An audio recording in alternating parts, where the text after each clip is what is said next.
Hello friends, नमस्कार। Welcome back my channel tar teacher job. मैं प्रियंका स्वागत करती हूँ आप सभी का आपके अपने चैनल टार टीचर जॉब में। दोस्तों, अगर अभी तक आपने हमारे चैनल को सब्सक्राइब नहीं किया तो प्लीज़ सब्सक्राइब कर लीजिए और बेल आइकन बटन को प्रेस कर लीजिए ताकि हमारे सभी वीडियो की नोटिफिकेशन आपको मिल सके। दोस्तों, इसके पहले हम विसर्ग संधि पढ़ रहे थे और विसर्ग संधि के नियमों में हमने 4 नियम तक पढ़ा था। आज हम पढ़ेंगे विसर्ग संधि का 5वां नियम।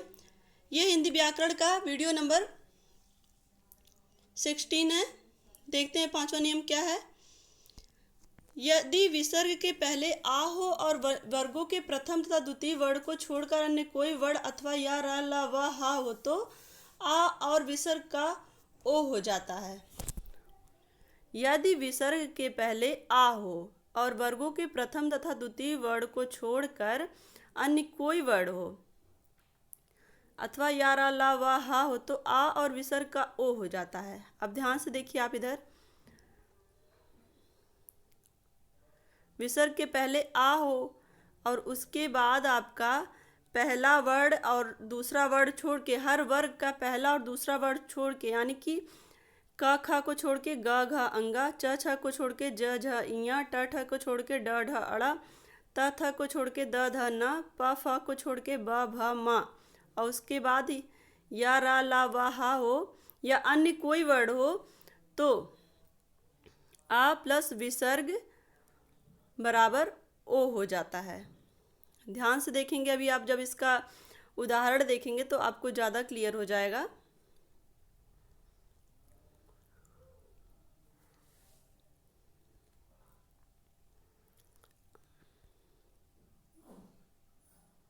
मनः धन ज मनोज, मनः धन ज मनोज, वयः धन वृद्ध वयो वृद्ध, अधः धन घात अधो घात, तपः धन बल तपो बल, तपः धन भूमि तपो भूमि।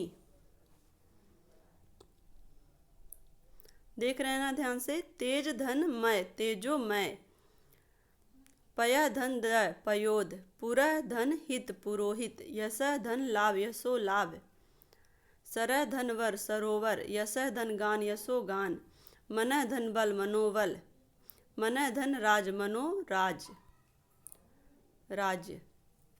तो दोस्तों, यहाँ पे हम देखेंगे, जब एक बार फिर से हम परिभाषा देख लें तो ज़्यादा क्लियर हो जाएगा। विसर्ग के पहले आ हो, यदि विसर्ग के पहले आ हो, यहाँ पे देखिए विसर्ग के पहले आ हमने लिखा है और उसके बाद द्वितीय और प्रथम और द्वितीय वर्ण को छोड़कर तीसरा चौथा पांचवा यानी कि अन्य कोई भी वर्ण या रा ला वा हा हो तो आ और विसर्ग का ओ हो जाता है। तो ये जो आपका आ है, यानी कि आ, विसर्ग के पहले आ आया था ना यहाँ पे आपकी परिभाषा में, विसर्ग के पहले आ प्लस विसर्ग और जो भी वर्ण आएगा उसको उसमें आपकी ओ की मात्रा हो जाएगी। मनः धन जय मनोज हुआ था ना, ओ की मात्रा देखेंगे आप, सब में ओ की मात्रा हो गई है।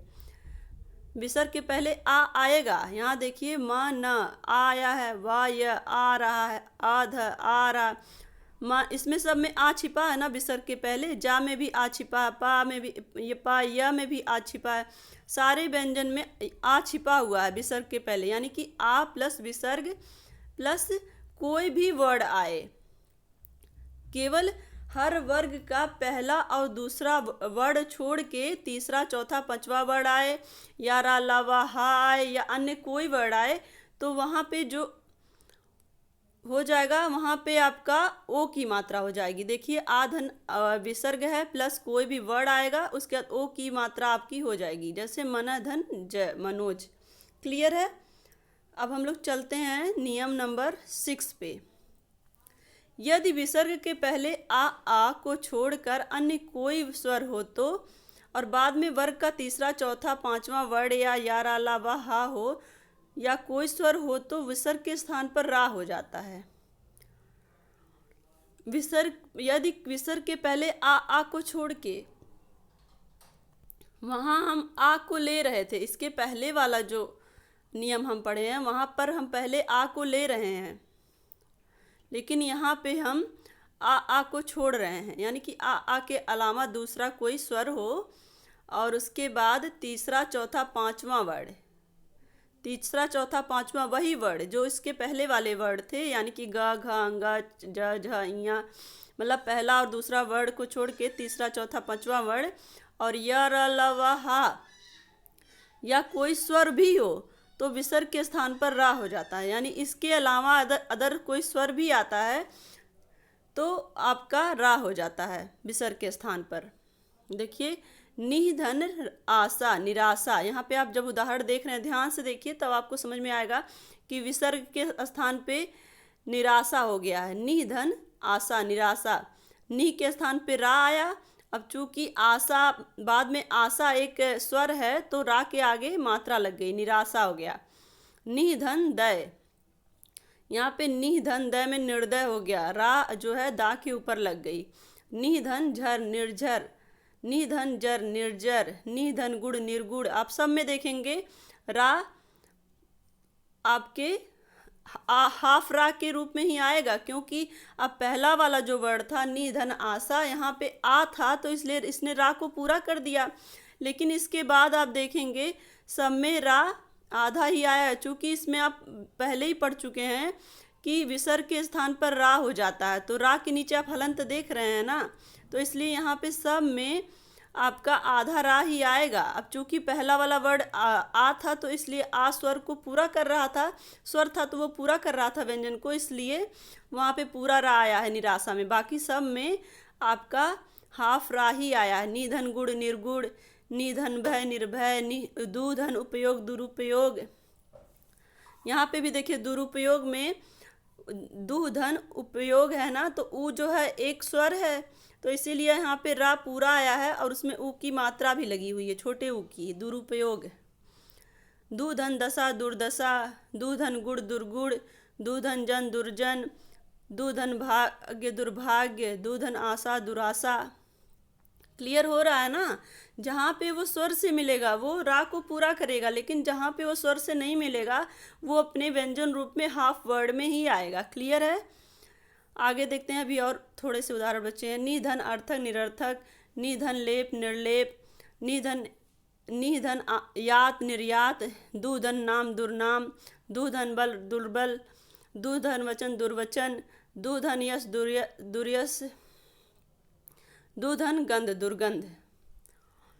दोस्तों ये देखिए दुधन उपयोग, यहाँ पे दुरुपयोग बहुत बार एग्जाम में पूछा जाता है इसलिए हमने टिक लगा दिया है कि अक्सर बच्चे गलती करते हैं ना, दुधन उपयोग में दुरुपयोग तो लिखना आता ही है सबको, लेकिन फिर भी एक बार जब इसका संधि विच्छेद करने की बात आती है तो कहीं ना कहीं गलती हो जाती है। इस तरह से आप इन सब चीज़ों का ध्यान रखते हुए चलिए, एक साथ आप कई काम करते चलिए। ये नहीं कि केवल हम संधि विच्छेद पढ़ रहे हैं, संधि विच्छेद के साथ साथ हम अपनी वर्तनी पे भी ध्यान दें तो ज़्यादा अच्छा रहेगा। आगे चलते हैं नियम नंबर 7 पे। यदि विसर्ग के पहले आ धन आ को छोड़कर अन्य कोई स्वर हो और बाद में रा हो तो विसर्ग का लोप हो जाता है और उसके पूर्व का ह्रस्व स्वर दीर्घ कर दिया जाता है। यदि विसर्ग के पहले आ को छोड़कर, यानी आ को नहीं लेना है यहाँ पे, इसके पहले हम आ को लिए थे, इसके पहले वाले जो नियम थे उसमें हमने आ को लिया था, सबसे पहले वाले जो 5वें वाले नियम में हमने लिया था, लेकिन 6वें वाले नियम में हमने आ को छोड़ के, इसमें भी आ को छोड़कर ही था। अब इसके नीचे वाले नियम में यही है, यदि विसर्ग के पहले आ को छोड़कर अन्य कोई स्वर हो और बाद में या में रा हो तो विसर्ग का लोप हो जाता है और उसके पूर्व का ह्रस्व या दीर्घ कर दिया जाता है। अब देखते हैं हम लोग, जब उदाहरण देखेंगे तभी समझ में आएगा। ई प्लस विसर्ग प्लस रा, यहाँ पे जब ई पहले आ गया है यानी कि ये ई जो है एक स्वर है और स्वर के साथ विसर्ग जुड़ा है, उसके बाद रा जुड़ा है, तो जो ये रा जो है ये अपने ह्रस्व या दीर्घ स्वर में आ जाएगा। देखते हैं आगे, आप उदाहरण देखेंगे तो ज़्यादा क्लियर हो जाएगा। जैसे निधन रस नीरस, यहाँ पे देखिए आपका ई एक स्वर है, नी ई एक स्वर है, छोटी की मात्रा लगी है नी पे ना, ई एक स्वर है और इसके साथ विसर्ग लगा हुआ है और उसके बाद रा आया है। इसमें यही कह रहा है आपके, इस नियम में आपके यही कह रहा है कि पहले तो स्वर आएगा आ को छोड़ के दूसरा स्वर और प्लस उसके बाद विसर्ग आएगा, उसके बाद अगर रा आता है तो जो आपका संधि होगा वो उसका जो संधि होगा वो हो जाएगा बड़ी, ह्रस्व या दीर्घ कर दिया जाता है। देखिए लास्ट में तो नी धन रस नीरस हो जाएगा, नी धन रोग निरोग हो जाएगा, नी धन रव नीरव हो जाएगा, नी धन रज नीरज हो जाएगा। तो इस तरह से आज हमारा विसर्ग संधि कंप्लीट हो जाता है। अगर आपको कहीं भी कुछ भी दिक्कत हो तो प्लीज़ कमेंट बॉक्स में लिख के कमेंट करिए, हम आपकी हर परेशानी को दूर करने की कोशिश करेंगे। और दोस्तों इसके बाद हम लोग पढ़ेंगे समास। अगर आपको समास में कहीं भी कोई भी दिक्कत होगी तो प्लीज़ हमें बताइएगा। अभी तो हम समास शुरू करने वाले हैं, इसके बाद हम समास ही शुरू करेंगे। तो आपको हमसे जुड़ने के लिए थैंक यू सो मच। जय हिंद।